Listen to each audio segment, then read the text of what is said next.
Uma das coisas que eu falei hoje de manhã, lembram-se quanto à correção dos metadados? Quem esteve aqui de manhã? Isso que o professor Beni acabou de falar é nada mais, nada menos um exemplo clássico daquilo que eu disse de manhã. Os metadados precisam ser cuidadosamente revisados. É melhor corrigir, é melhor prevenir do que remediar. Porque vocês viram o trabalho que dá corrigir numa base indexadora no nível de Web of Science, ok? Então, vamos perder citações se os metadados não estiverem corrigidos. Agora, por que deu problema? Porque mudou. Nós estamos numa fase na comunicação científica, e eu vou começar a minha fala por isso, nós mudamos de paradigma. Nós tínhamos um paradigma que eu chamo de o sistema informacional até 10 anos atrás, vamos dizer, talvez nem tudo isso, na última década, nós mudamos de paradigma, o sistema informacional mudou. Antes ele era vertical e agora passou a ser horizontalizado. Na verdade, nós estamos vivendo hoje um sistema informacional híbrido, em que o sistema de distribuição da informação antes era verticalizado e hoje ele está cada vez mais horizontal através das mídias que eu vou falar daqui a pouco. Por que a horizontalização do sistema informacional? E um dos resultados é justamente isso que ele falou, o sistema mudou. Então, a culpa não é do bibliotecário, não é da base de dados, o paradigma mudou. E nós temos que fazer mudanças que o paradigma novo exige.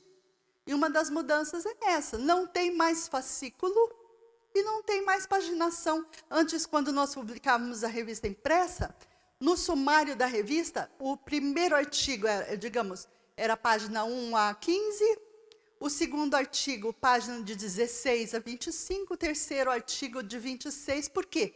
Nós imprimíamos aquilo, tinha que ter uma sequência lógica de páginas, sequência numérica, certo? Na publicação eletrônica, na verdade, a paginação deveria ser sempre o número de páginas, artigo a artigo. Só que na publicação contínua não é necessário nem isso. Nem o número do fascículo, porque eliminou-se a periodicidade.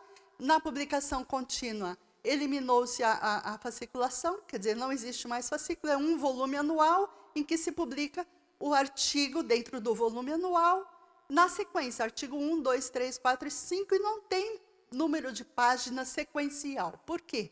Quando você formata, você não sabe qual vai ser o segundo ou terceiro artigo quando você está trabalhando com ele. Então, para resolver o problema aqui, a meu ver, da base, as bases indexadoras têm um campo obrigatório página. Então, nos metadados dos nossos artigos nós temos que fazer? Página 1 AN por artigo, preencha aquele campo, aí não vai dar erro. E o elocator, que quem usa o OJS, como aqui, certo? O OJS, ele dá um ID, que elocator é nada mais, nada menos do que o ID, é um número que o sistema dá automaticamente. Você não dá o número do ID, você não dá o número do elocator, que o elocator é um nome que equivale ao ID. Então, aquele ID, o identificador do artigo, ele segue o artigo durante todo o fluxo. Então, lá na referência, você coloca os autores do trabalho, o título do trabalho, o nome da revista, o ano, o volume e o ID, que não se repete dentro do sistema, e depois o DOI. Pronto, acabou, está resolvido o problema e não vamos ter problema dentro das bases indexadoras. Aliás, nós já fizemos propaganda do próximo evento da BEC, e em setembro também nós teremos o próximo evento Cielo. Tem alguém aqui que tem revista que seja Cielo? Não? Então, no evento Cielo será discutida essa questão dos pré-prints, que é a inovação que nós temos dentro da comunicação científica, né, da publicação periódica, o novo sistema de se publicar, que será o pré-print, e será bastante discutido essa questão também de publicação contínua. E o Benedito vai fazer no evento da BEC uma palestra especificamente sobre publicação contínua. Então, são 2 eventos realmente imperdíveis, ambos serão em setembro deste ano. Bom, mídias sociais, a divulgação da pesquisa científica. Voltando à minha fala de alguns minutos atrás. Quer queiramos, quer não. Quer gostemos, quer não. Quer usemos, quer não. Nós estamos vivendo um momento informacional único na história da humanidade. E quem já me ouviu falar em palestras anteriores, certamente já me ouviu falar disso. Nós vivemos um momento informacional que eu tenho chamado de híbrido, porque nem é totalmente verticalizado no sistema anterior, digamos, até ano de 2000. Até 2000, por exemplo, nós tínhamos... Quais eram os nossos periódicos eletrônicos até 2000, aqui no Brasil? Que periódicos nós acessávamos? Portal CAPES? E quais tipos de periódicos? Aqueles das grandes editoras pelas quais nós pagávamos o acesso, quer dizer, pagávamos para...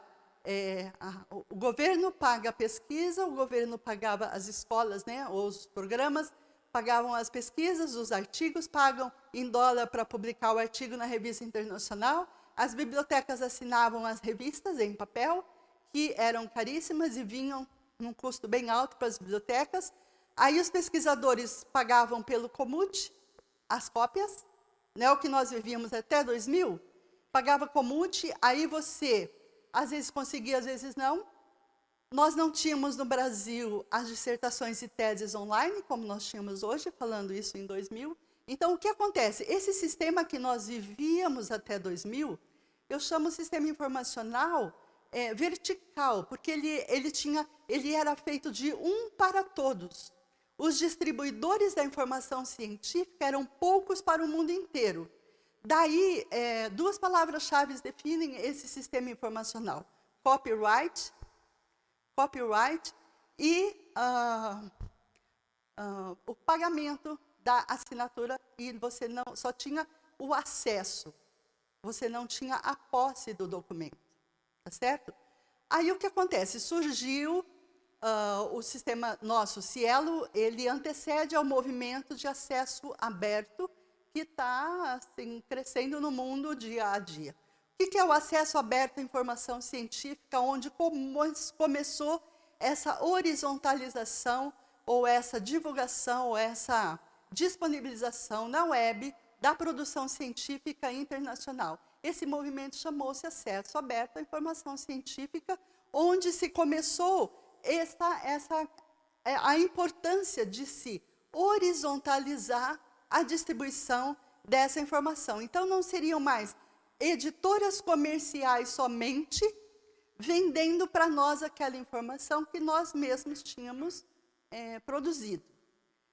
E este sistema eu chamo de sistema informacional horizontal, onde todos distribuem para todos.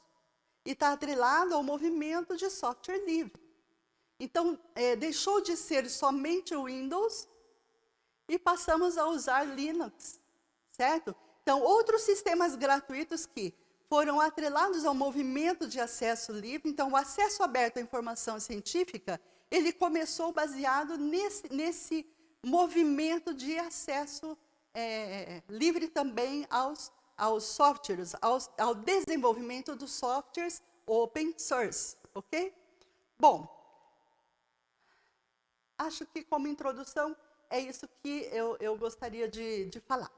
Agora, tem algumas dicas aqui que eu anotei hoje e que eu não marquei na apresentação, mas que eu gostaria de comentar com vocês, complementando tudo aquilo que nós já dissemos até agora. Por exemplo, vai ganhar o curso da Content Mind aquele editor que responder sim a esta pergunta. Qual editor aqui presente envia para os autores citados nos artigos que ele publicou naquele fascículo a informação, ou por e-mail, ou enviando o artigo, de que aquele artigo já foi publicado. Eu não estou falando daquele e-mail automático que a revista envia. Eu estou falando assim de uma comunicação pessoal tua com aquele autor. Sem ser aquele e-mail automático que o sistema envia. Tem algum autor que se comunica com os seus citados que faça isso. Digamos, você publicou o artigo na revista do Rui. Você é o autor, tá? Quando esse artigo teu é publicado, você citou pessoas. Você, como autor, você entra em contato com essas pessoas para dizer para elas que você as citou? Não. Te coloca no lugar de autor. Eu sou autora. Imagina se todas as pessoas que me citarem, me avisarem que eu fui citada por eles. Vocês sabem? Hã? Sim, eu sei. Hoje, há quanto tempo nós temos ResearchGate? Recente, é uma coisa... Então, mas e nem todo mundo tem ResearchGate, é o que eu vou falar daqui a pouco. Nem todo mundo tem, né? Ele realmente faz isso. E essa é a função das mídias. Então, percebem? Então, o que acontece? O sistema informacional, gente, mudou. Mudou. Então, nós temos hoje plataformas, nós temos hoje recursos para fazermos isso que nenhum autor faz. Os sistemas fazem. Agora, o que nós precisamos? Eu preciso ter, e aquele autor a quem eu citei precisa ter também para que o ResearchGate o avise. Tá certo? Então, é disso que nós vamos falar. Então, ninguém, né? Outra coisa, nos eventos, isso o Benê falou, irmos aos eventos da área da revista, levarmos debaixo do braço o quê? Artigos impressos para entregar para as pessoas, folders da nossa revista, marcadores de livro com o site da revista, com o logo da revista, com o endereço eletrônico da revista. Quem é que faz isso sistematicamente? Sem ser vocês dois, vocês não valem. Tá certo? Então, são dicas assim valiosas que vocês levem daqui. Vão nos eventos, não esqueçam dela, né? Levem marcadores de livros, levem folders, levem artigos impressos, conversem com as pessoas, convidem, ok? Bom. Outra coisa, outra dica, ser assíduo, ser um leitor assíduo, voraz, das revistas que são as tuas concorrentes. O Benê falou disso um pouquinho de leve. Você lê as revistas que concorrem com a tua? Conhece essas revistas? Conhece os autores que publicam nessas revistas? Você já falou com eles? Então, é assim, é uma dica que, se alguém não pensou, pense com carinho. Quais são? Identifique primeiro. Quais são as revistas concorrentes? Quais são? Aquelas que um autor tem um artigo muito legal, muito bacana para publicar. Ele vai olhar a tua revista e vai olhar outra. Qual é essa outra? Então, conheça aquelas que concorrem com você na tua área e conheça os autores que publicam nela. Outra dica, fazer um vídeo, um hangout via YouTube, por exemplo, com os autores daquele fascículo no lançamento. Como cada um vai estar num lugar, você não tem como reuni-los para fazer uma conferência assim, mas você pode fazer pelo YouTube um hangout convidando todos os autores daquele fascículo. Se você ainda publica um fascículo, né? Porque nós estamos vendo que a tendência agora vai ser 1 a 1. Então, se for 1 a 1, convidar esse autor a fazer, por exemplo, um press release em vídeo, fazer uma apresentação em vídeo do seu artigo, mas numa linguagem que seja popular, para que possa ser usada, por exemplo, no blog, no Face, nas mídias sociais da tua revista ou do pesquisador mesmo. Então, é muito importante que um autor, ele tenha compromisso, ele faça uma parceria com a revista, para que ele também seja um distribuidor ativo daquilo que ele publicou na revista X. Se cada autor for um distribuidor ativo dos artigos que publica, vocês imaginem o crescimento, a divulgação, ela vai ter, vamos dizer, um aumento exponencial. Não vai ficar somente nas costas do editor ou da equipe editorial fazer a divulgação. Cada autor será um divulgador dessa tua revista, desse artigo, né? E outra coisa, sempre que divulgarmos um artigo, seja na mídia social que for, importantíssimo colocarmos o DOI naquele post. Por quê? Nós vamos ver que os índices altimétricos ou as altimetrias, elas vão medir esta citação com identificadores digitais inequívocos. Então, para aquele documento, aquele artigo, ele precisa ter DOI, e esse DOI ser mencionado no post para que as altimetrias possam fazer essa mensuração. E estamos partindo para o momento que cada autor obrigatoriamente deve ter ORCID, porque o ORCID é que vai atribuir àquele autor aquela publicação de maneira inequívoca.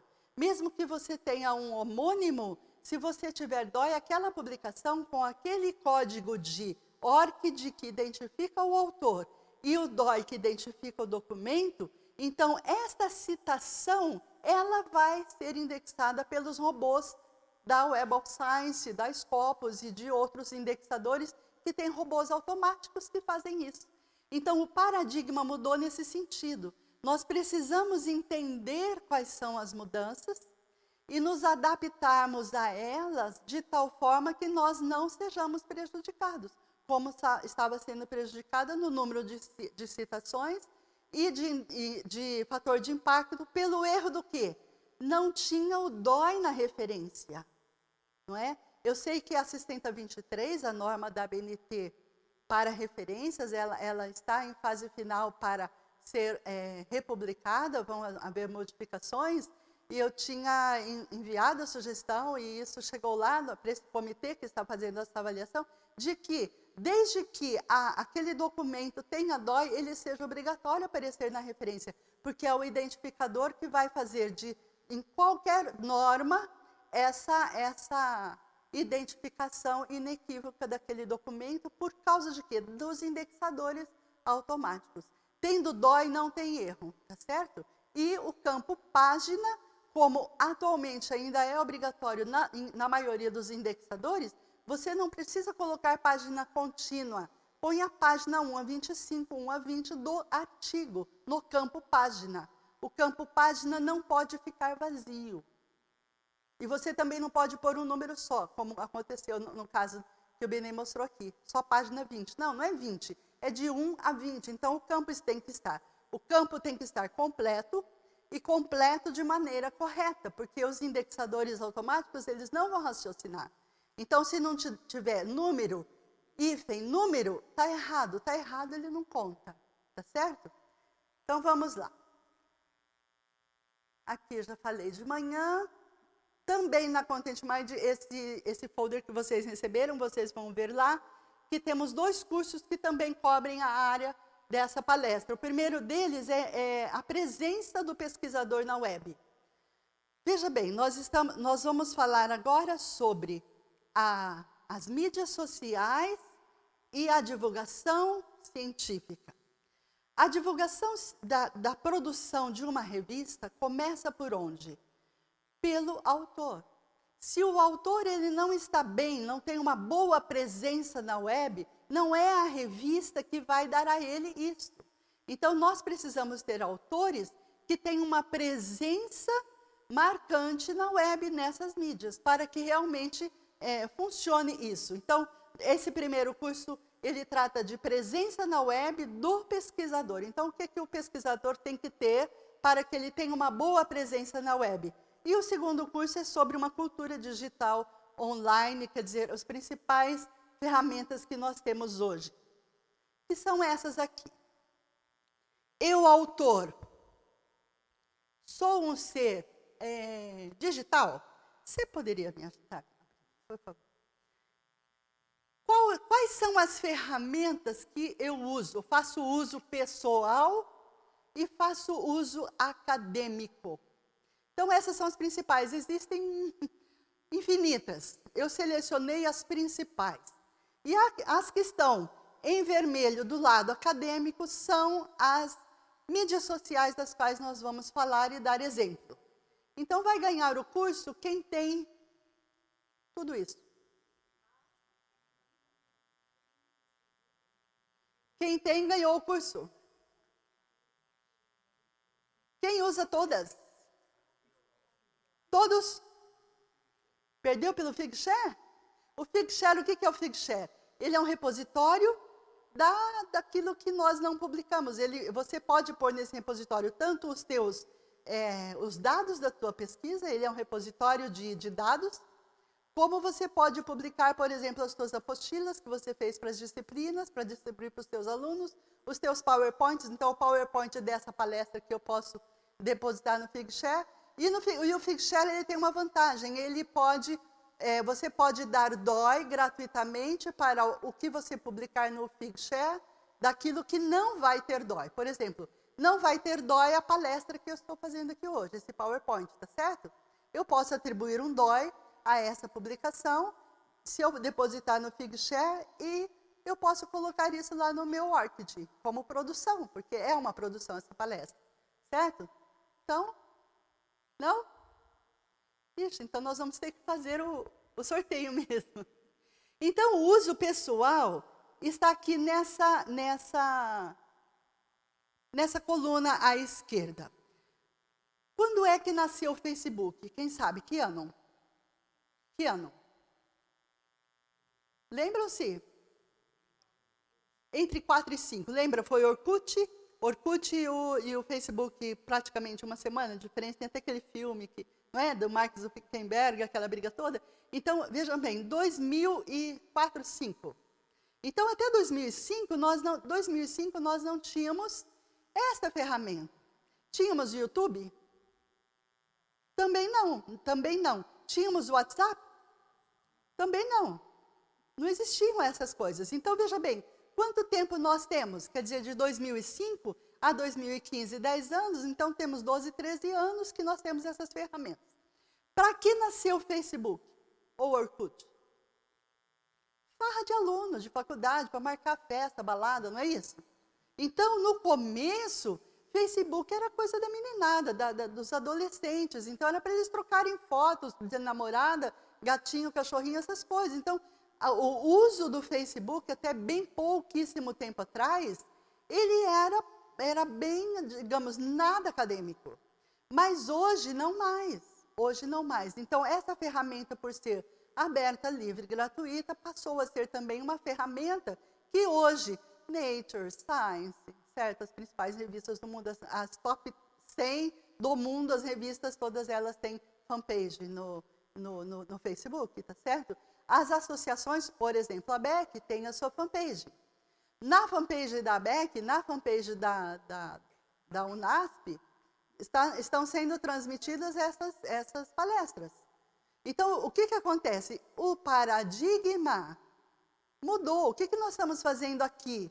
Nós estamos horizontalizando uma informação que, se fosse produzida ou veiculada até 10 anos atrás, 10 anos, pouquinho mais de 10 anos, nós estaríamos assistindo isso daqui, só nós mesmos que estamos aqui em cerca de 100 pessoas, não é?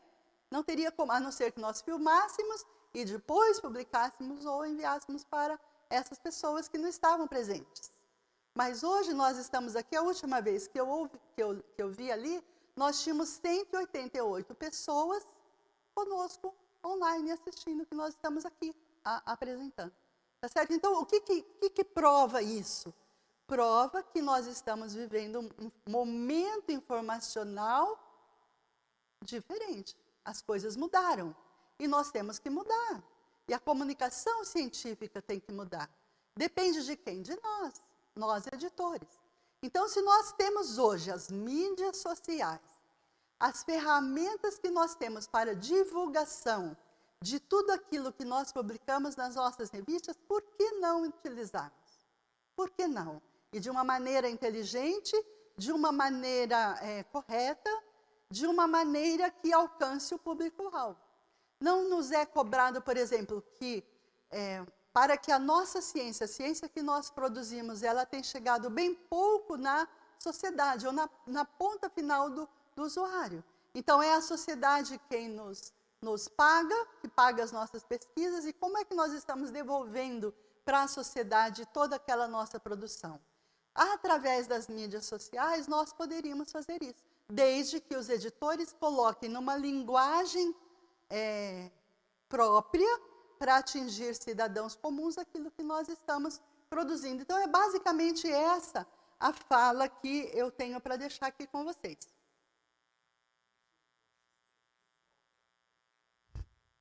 Um assistente?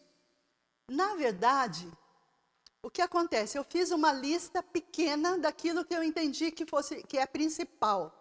Ninguém, eu mesma, vou dizer, eu mesma não uso ativamente todas elas. Por isso que eu perguntei se tem alguém aqui que utilizaria isso. Porque, veja bem, cadê o tempo? A primeira pergunta que me fazem quando eu falo da questão das mídias sociais é o seguinte: cadê o tempo, além de ser editor, além de ser professor, pesquisador, dar aula, eu também sou editor. Além de ser editor, eu vou ter que ser também um comunicador, eu vou ter que fazer também o papel das mídias sociais. Com que pernas, que horas eu vou fazer isso? Tá certo? Por isso que as revistas têm que ter uma equipe multidisciplinar. Elas têm que ter equipes preparadas para fazerem as diversas coisas que o Benê propôs. Um editor de forma, um editor de conteúdo, e eu acrescentaria aí o seguinte: uma equipe de apoio técnico operacional. Então, as pessoas que estão filmando e transmitindo, por que não elas também se dedicarem a colocar vídeos desses artigos no ar? Eles têm essa competência que os editores não têm. Então, dentro das equipes editoriais, nós precisamos ter comunicadores, precisamos ter técnicos de informática, precisamos ter pessoas que saibam converter, por exemplo, texto em áudio. As nossas revistas, elas têm arquivo em áudio. Ali no sumário da revista tem o PDF, você baixa o PDF para ler ou imprime. Que, na verdade, imprimir é um horror, não precisa imprimir. Você grava, tá certo? Em algum lugar que você não vai perder. Não é necessário mais você imprimir um artigo. Desde que o editor, ele publique esse artigo numa fonte que não seja Times 12. Artigo que é publicado em Times 12, que é preciso, é necessário, é importante numa revista impressa, quem vai ler Times na tela tamanho 12? Não há ninguém que consiga. Nenhum adolescente tem olhos para isso. Então, nós precisamos aumentar o tamanho da fonte. Precisamos escolher fontes que sejam legíveis em tela. Fontes que não sejam serifadas. Tá certo? Então, eu estou saindo fora do meu... Gente, é tanta coisa. Bom, voltando lá, ninguém consegue, tá? Precisamos ter equipes para isso. Então, a equipe de comunicadores precisa cuidar disso. Agora, o uso acadêmico pessoal, isso precisa. Mendeley... O que é Mendeley? Até pouco tempo atrás era simplesmente um gerenciador de referências. Gerenciador. Então, vai economizar teu tempo. Então, o que você tem que fazer diante de todas essas possibilidades? Escolher aquilo que é melhor para você. Então, você está numa fase de escrever, eu estou fazendo a minha dissertação, estou fazendo a minha tese, eu preciso coletar as minhas referências para ter o meu embasamento teórico que eu vou publicar. Ou eu preciso publicar artigos. Como é que hoje você consegue, com tantas informações, com tantas referências que você captura das bases de dados, como que você faz a gestão disso?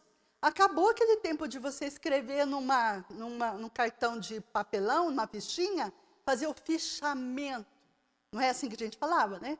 O fichamento das minhas referências para pôr em ordem alfabética de autor, para você nunca recuperar aquilo que você quer na hora que você quer. Então, existem sistemas que... aí tem Mendeley, tem Zotero, tem EndNote, tem outras opções. Eu coloquei Mendeley por quê? Porque, na minha opinião, hoje o Mendeley ele bate em todos os demais. Por quê? Porque ele além de gerenciador de referências, ele é também uma rede social. Então, a rede social hoje, digamos, must, top, é Mendeley. E você pode utilizar gratuitamente. Então, não dá tempo para falar muito sobre isso, mas estudem com carinho, você vai... chegar à conclusão de que realmente é muito legal. ResearchGate é um repositório dos teus trabalhos. Então, você sobe para o ResearchGate tudo aquilo que você tem autorização para fazer isso. Tá certo? E ele atribui DOI também aquilo que você não tem. O Research ID é o identificador de quem tem acesso, por exemplo, ao portal CAPES, ou já publicou na Web of Science. Então, é um gerenciador hoje, é um identificador hoje, um código dado pela Clarivate, antes Thomson Reuters, antes Easy, não é? Então, ele é proprietário. Academia.edu também, além de ser um repositório dos trabalhos individuais, o Piotr, algum tempo atrás, num evento da Beck, fez uma demonstração de como subiram as citações de uma determinada revista quando o autor, o editor, abriu no Academia um perfil para a revista. Então, o autor, ele tinha o perfil lá como individual, como pesquisador. E o que ele fez? Ele entrou e abriu um perfil para a revista e subiu para o Academia os artigos para que tivesse aquilo, ter uma chegada de outra forma aos autores para que os artigos pudessem ser citados. Tudo com DOI, levando sempre para o mesmo arquivo, que é o de dentro da revista, então realmente funciona. Fanpage. Na fanpage, nós podemos utilizar para fazer a divulgação em vídeo dos posts, ou mesmo em texto ou em áudio, fotos dos artigos que nós publicamos. Então, escolher artigos da revista que mereçam ser divulgados na fanpage. O YouTube, toda revista deveria ter um canal no YouTube para publicar os seus próprios vídeos e fazer hangout dos autores. Scopus ID, Google Citations, etc. e tal. Aqui está a carinha do Mendeley. Pois não.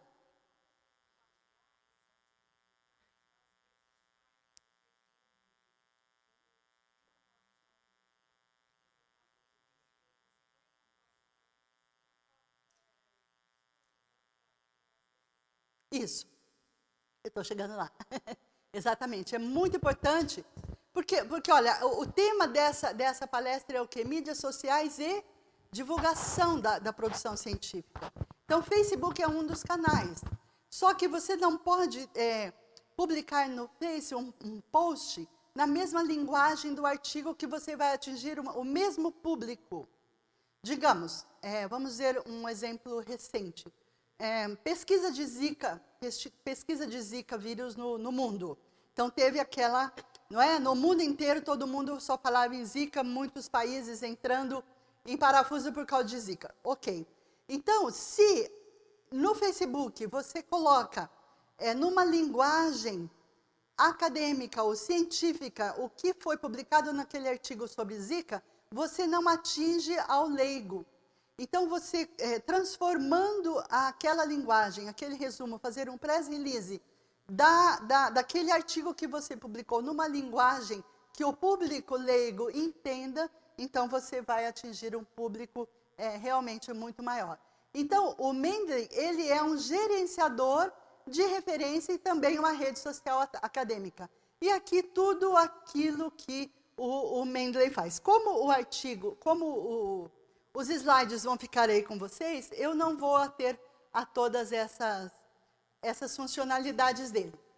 Há uma coisa muito legal no Mendeley que eu gostaria de dar um destaque, que se chama, é um serviço recente, que se chama Mendeley Data.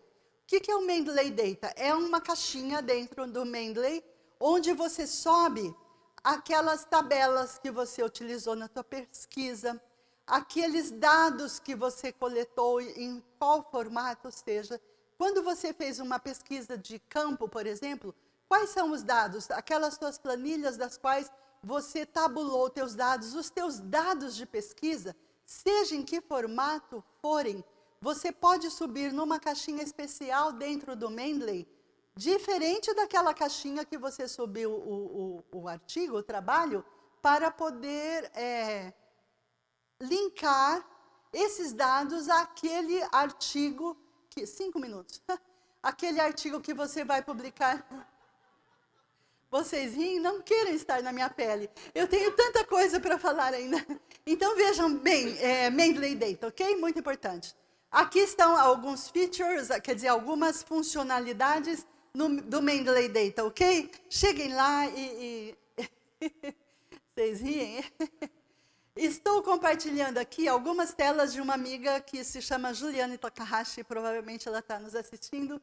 Ela fez na ABEC, no evento ABEC, uma palestra muito interessante sobre esses serviços, né, esses repositórios, que são as redes sociais acadêmicas, tanto Mendeley como ResearchGate, você estava lá, Takahashi, da USP, né? Então, é uma pessoa muito interessante para ajudá-los também. Então, aqui algumas funcionalidades das redes sociais como um todo, ok?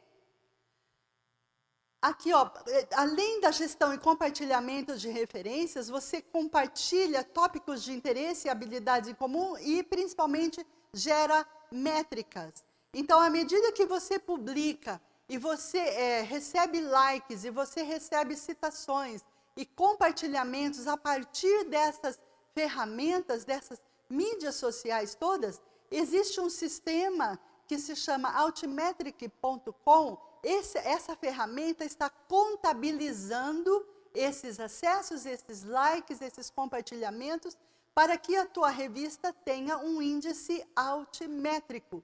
Se vocês entrarem na Cielo, vocês vão ver que a cada revista é dado um índice.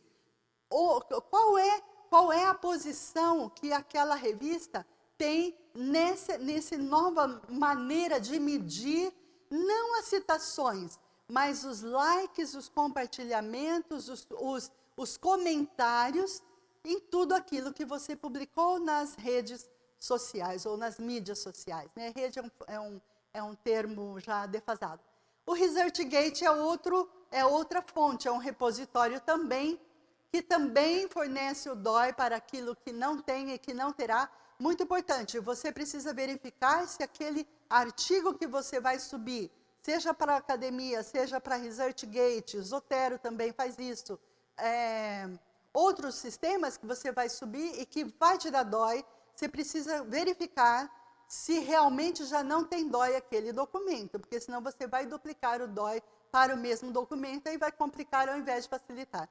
Então, aqui também, a Join for Free são sistemas livres, gratuitos, e eu utilizo bastante o ResearchGate.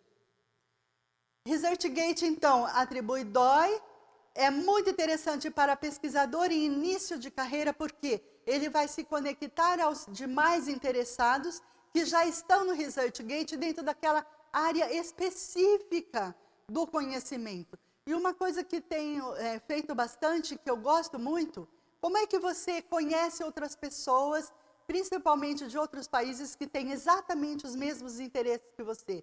Você monta o teu perfil com as tuas palavras-chave em português e inglês, mas assim de uma forma muito bem detalhada. Aí o ResearchGate vai se virar para conectar as pessoas de interesse comum.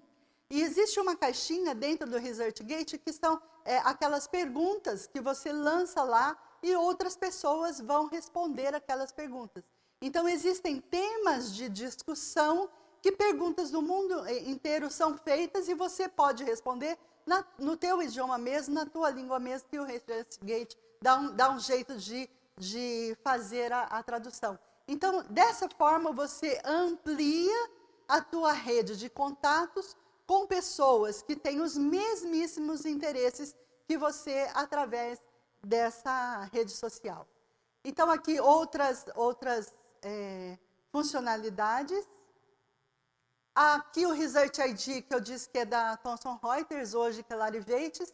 Então, também muito interessante você ter o teu Research ID. Ele interopera com o ORCID, você alimenta a ORCID a partir daquilo que está no teu Research ID e vice-versa. Então, o Research ID é um identificador, assim como o ORCID assim como o Scopus ID assim como o Google ID também é. Academia.edu também é um repositório onde você sobe os teus artigos, os teus arquivos, e as pessoas utilizam essa ferramenta ou esse repositório para trocarem arquivos entre si. Então, digamos, substitui perfeitamente aquele commute que nós fazíamos até algum tempo atrás. Se você localiza numa dessas redes sociais um autor que publicou algum trabalho que você não conseguiu o original, através dessas redes você entra em contato com ele, ele vai publicar nesse ambiente este trabalho e compartilha com você. Ou ele compartilha com toda a rede, ou ele compartilha especificamente com você este arquivo. Agora, os slides seguintes, eu estou copiando da Roberta Cardoso, que é a pessoa responsável lá na Fiocruz para fazer essas mídias sociais funcionarem nas suas revistas. Então, eu dou o crédito a ela, gostei muito dessa apresentação que ela fez num evento em Florianópolis, de 3 e 4 de maio, e está muito legal e vamos dizer, é uma demonstração do que é possível se fazer. Então, copio aqui, dou o crédito a ela e os slides estão todos nesse endereço aqui, que vocês vão poder ter o slide por completo. Isso daqui, olha, vejam bem, o tempo que as pessoas gastam na internet no mundo. Então, aqui nós temos uma lista de países, e o que eu coloquei aqui em amarelo é Brasil. Não está dando muito para ler, mas aqui é Brasil. Então, nós somos o terceiro país, janeiro de 2018, que mais gasta tempo na internet. Então, esse é um ranqueamento feito por esse Hotsuite. O primeiro, ela perguntou, primeiro é Tailândia, segundo Filipinas, terceiro Brasil. Estados Unidos está aqui, ó. Ok? Estados Unidos está aqui. Então, bastante interessante isso aqui. Depois vocês baixem o slide, é interessante ver isso. Agora, tempo gasto em mídias sociais. Pasmem, Brasil é o segundo país no mundo que mais gasta tempo em mídias sociais. Só os editores não perceberam isso ainda. Só os editores não perceberam a ferramenta que tem. Quais mídias? Facebook, Twitter, WhatsApp, por exemplo. Por que não fazer uma lista de transmissão de todos os leitores, de todos os autores da tua revista em WhatsApp? É muito mais fácil você se comunicar com eles via o WhatsApp do que através de e-mail ou de qualquer outra forma de comunicação. Bom, então aqui a revista da Roberta, ela colocou aqui umas dicas interessantes do que fazer. Então, primeiro ela publica no blog, e do blog ela já sai para Facebook e para Twitter, utilizando o mesmo arquivo trabalhado para o blog. Então, isso adianta realmente bastante. Os objetivos de utilizar as mídias sociais na revista dela, que chama História, Ciências e Saúde, de Manguinhos, da Fiocruz. As revistas científicas e mídias sociais, o que vai acontecer se nós utilizarmos? Vai ter um aumento do acesso e a compreensão da pesquisa parece ser o caminho para maior apoio da sociedade aos investimentos feitos em ciência. A importância da participação dos autores, isso daqui eu já disse para vocês. Vamos envolver os autores na divulgação através das mídias sociais daqueles artigos que eles publicaram na nossa revista. Então, se nós tivermos um post muito bem elaborado, numa linguagem nível Facebook, com foto, com áudio, com vídeo, e esse autor compartilhar no seu próprio perfil, esse autor ele tem uma rede de contatos que hoje a revista não tem. Agora, o aumento, a divulgação será feita em ordem, digamos, vai crescer exponencialmente se todos os autores de um determinado fascículo fizerem isso. Todos eles vão divulgar para os seus contatos, para os seus coautores que publicaram com eles em outras revistas, para o seu grupo de pesquisa, orientadores, orientados, etc. Então, perceberam como vai crescer demais a divulgação se nós fizermos o uso correto dessas mídias sociais. Então, aqui algumas dicas de como é que você deve fazer para elaborar essas postagens para pôr em Face, em Twitter, etc. e tal. Algumas dicas muito importantes. Sugiro que vocês baixem o artigo aqui, ó, o arquivo dela na íntegra, que realmente eu só peguei alguns slides que eu achei mais interessantes. Então, o que eles usam? Blog, Facebook, nacional, internacional e Twitter são as ferramentas. Eu comentei com vocês de altimetria. Então, o símbolo, esse do Nantes aqui, essa bolachinha, né, colorida, é o símbolo do Altimetrics. Então, quanto mais colorida e mais preenchida tiver essa bolachinha, maior vai ser o número de likes, de comentários, de compartilhamentos e de downloads destes trabalhos. E tudo isso está sendo medido, e na Cielo, qualquer revista Cielo, você pode ver como é que isso aí funciona. Aqui a carinha do altimetric.com, você precisa, tem uma taxa se você quiser aplicar na revista ou no portal. Quem é associado à ABEC, então agora fazendo a propaganda da casa, né, nós temos na ABEC as mídias sociais que estão disponíveis aos associados que não têm hoje condições de alimentar. Então, respondendo através daquela pergunta, quem vai fazer isso? A ABEC faz para os seus associados. Então, para publicar artigos selecionados no blog da ABEC e principalmente no canal YouTube. Então, eu coloquei aqui editores que quiserem dar um destaque especial a um determinado artigo, então mandem informações para a ABEC, que nós temos lá uma empresa, uma pessoa responsável para transformar este artigo num arquivo próprio para ser publicado em blog e em Facebook, ok? Então, nós temos aqui o canal YouTube da ABEC, onde estão publicados, por exemplo, os vídeos dos eventos anteriores. Então, se você não pôde participar de eventos anteriores, você pode assistir esses vídeos e baixar as publicações do próprio site da ABEC. Aqui é a fanpage também, que está disponível aos associados. Caso queiram publicar posts dos seus artigos, então você pode utilizar também. Outro blog bastante interessante é o Cielo em Perspectiva, que publica artigos, posts bastante interessantes e bastante atuais. Quem não assina Cielo em Perspectiva, eu sugiro que assinem, porque aí nós temos várias informações bastante importantes. Então, termino aqui.